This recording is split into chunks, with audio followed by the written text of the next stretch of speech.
දැන් ඔබතුමා දැන් හැපෙනකොට ඔක්කොම එකටනේ හැපෙන රිසල්ට් එකේ කැලි කැලි හැපෙන්නේ නැහනේ. ඔබතුමා දැන් වර්තමාන ආරක්ෂක ලේකම්වරයාට බරපතල චෝදනාවක් එල්ල කරනවා. ආරක්ෂක ලේකම්වරයා ගැන මගේ තියෙන ප්‍රශ්න. ඔව් දැන් ඒ වගේම ඔබතුමා අපි දැක්ක කැබිනට් ප්‍රකාශ ඕක විතර නැහැ කීපයක් කරා. එකක් ආපු හැටි මට අද කට්ටිය කිව්වා මේ ආරක්ෂක ලේකම්වරයා ප්‍රකාශයක් කරයි කියලා. මම බොහොම මේ මොකද මේපත් වුණා. මේ මගේ හිටපු ආරක්ෂක ලේකම්වරයා ඉතා උදාර සේවයක් කරා.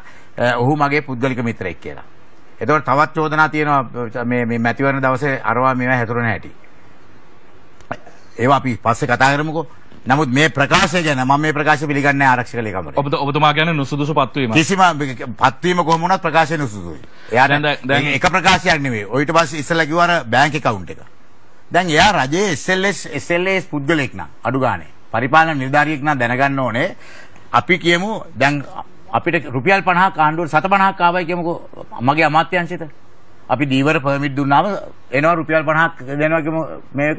ඒ රුපියල් 50ක් යන්න ඕනේ ඒකාබද්ධ මුදලට කොන්සොලිඩේටඩ් ෆන්ඩ් එකට. මමත් ARFR පාස් වුණානේ වෛද්‍යවරයෙක් විදියට. අවුරුදු 3කින් අපිව ඉස්තර කරන්න නම් AR පාස් වෙන්න ඕනේ, FR පාස් වෙන්න ඕනේ, දෙබල භාෂාව පාස් වෙන්න ඕනේ. අපිත් AR පාස් වුණා. මම FR එකත් කරා AR උත් පාස් වුණා. මම දන්නවනේ ඕනෑම ආණ්ඩුවට එන වියදමක් තියෙනවා නම් ආදායමක් තියෙනවා නම් ඒක සියල්ලම Tamanට තියාගන්න බෑ අමාත්‍යාංශයකට. ඒක වහම බැර කරන්න ඕනේ ඒකාබද්ධ මුදල. ඒකාබද්ධ මුදල බැර කරාට පස්සේ භාණ්ඩාගාරයෙන් Tamanට ඕන නම් ඒ මුදලම ආපහු ගත හැකියි. නමුත් Tamanට අරගෙන Taman account හදාගෙන ආරක්ෂක ලේකම් කියලා account හදන්න බෑ.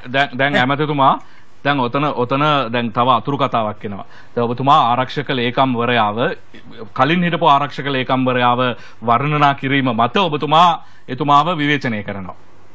කරන්නේ වර්ණනා කරේ මොකද්ද වර්ණනා කරේ? නෑ දැන් කලින් හිටපු ආරක්ෂක ලේකම්වරයා මගේ මිත්‍රයෙක් ඔහු සේවයක් කළා කියලා කියන එකට ඔබතුමා වර්තමාන ආරක්ෂක ලේකම්වරයාව විවේචනය කරනවා. පැහැදිලිවම. ඒ වගේම ඔබතුමා අපි දැක්ක කැබිනට් තීරණ දැනුම් දීමේ මාධ්‍ය හමුවේදී හමුදා මාධ්‍ය ප්‍රකාශක තනතුරු ඕනේ නැහැ අහෝසි කරන්න කියලා. අහෝසි කරන්න කිව්වේ දැන් යුද්ධයක් නැහැනේ. ඒ කියන්නේ මගේ මාධ්‍යවේදියෙක් කිව්වා මම කිව්වා ඒක අවශ්‍ය නැහැ දැන් කියලා. මේ රජයටත් ඇමතිතුමා අන්‍ය මත නොයවිසීමේ නෑ අන්‍ය මත විමසන්න ඕන තරම් පුළුවන්. ඒකට ඉන්නේ හමුදා ප්‍රකාශකයන්ගේ මොකටද මත විමසන්නේ? නෑ හමුදාවේ කට්ටියට බෑ ඇවිල්ලා මත විමසන්නට. ඒ කොයි ලෝකේ කොයි හමුදාවටද දීලා තියෙන මේමයි තියක්.